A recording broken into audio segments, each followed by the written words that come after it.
You ever stop to think about what makes your phone charger safe or what makes your furniture last? Well, the answer is often hidden in plain sight, in an invisible blueprint.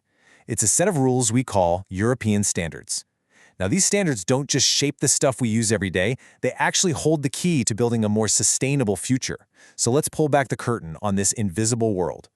Here's how we're going to break it down. First, we'll look at the real cost of all the things we own. Then, we'll get into the EU's hidden rulebook that's supposed to help. We'll explore how these rules actually get made, why the whole system is kind of under threat right now, and what the experts think we should do about it. And finally, we'll connect all the dots and see why this super technical world of standards is actually critical for every single one of us.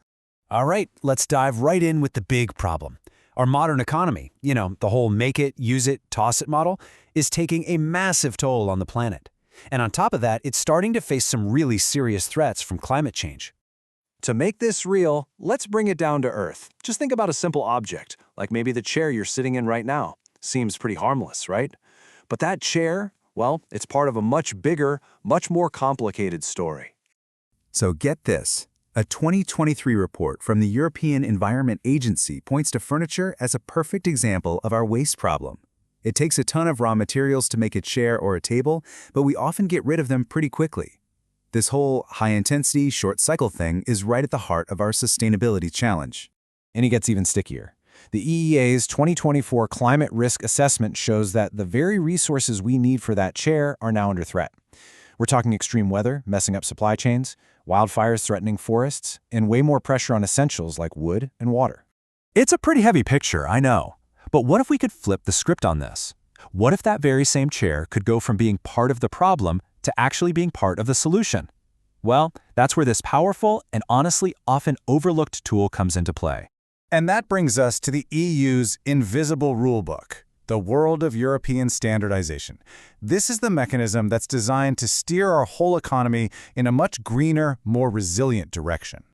So, what on earth is standardization? The easiest way to think about it is like a shared language or a common rulebook for the entire EU market.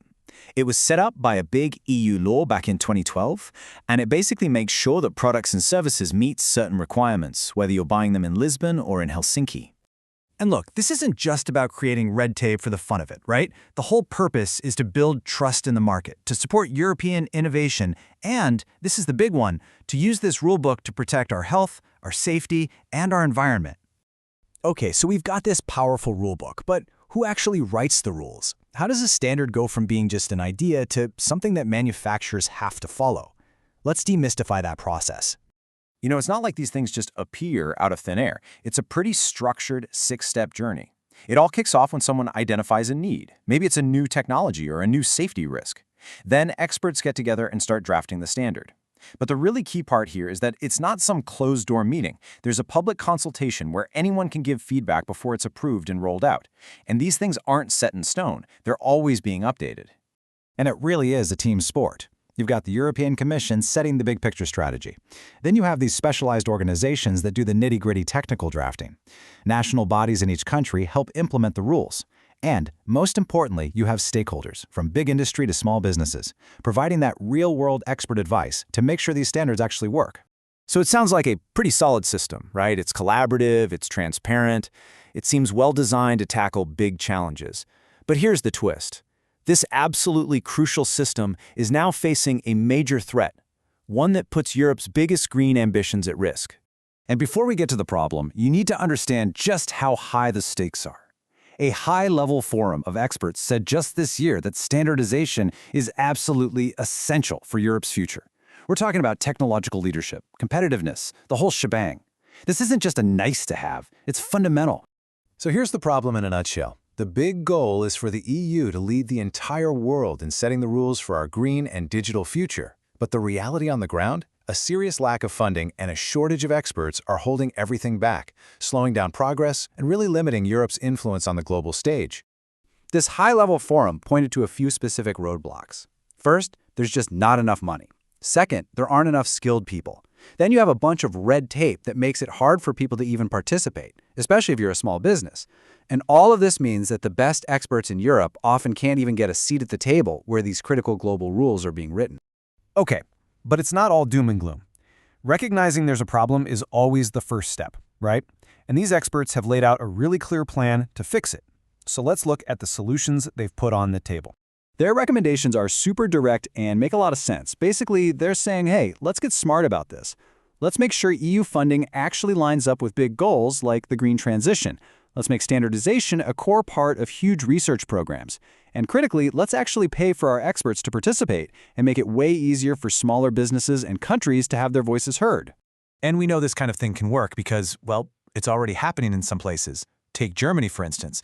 They have a program called WIPANO that specifically helps small and medium-sized businesses turn their amazing research and development into official, practical standards. And it's not just Germany. Look at Denmark. They are strategically funding their own experts to get involved in writing the standards for tomorrow's technologies, like quantum computing. It just goes to show you that investing in standardization is a direct investment in your country's future industries. So let's bring this all home. We've gone from a simple chair all the way to a complex European system and a potential funding crisis. It's time to connect all these pieces and see why this stuff really truly matters. The connection is actually pretty simple, but it is so powerful. When you have proper funding for standards, you get more effective green and digital rules. And those rules, they are literally the blueprint for building the kind of climate-resilient, circular economy we need to solve the very problems we started with. And that brings us right back to where we started. The next time you sit down in your chair, just think for a second about that invisible network of decisions, of expertise, and, yes, of funding that determined how it was made, how long it's designed to last, and what will happen to it at the very end of its life. In the end, the real blueprint for a sustainable future probably won't be some grand headline-grabbing treaty. It might just be a technical document, a European standard. So the question isn't whether this blueprint is important. It absolutely is. The real question we have to ask ourselves is, who do we want at the table writing it for us all?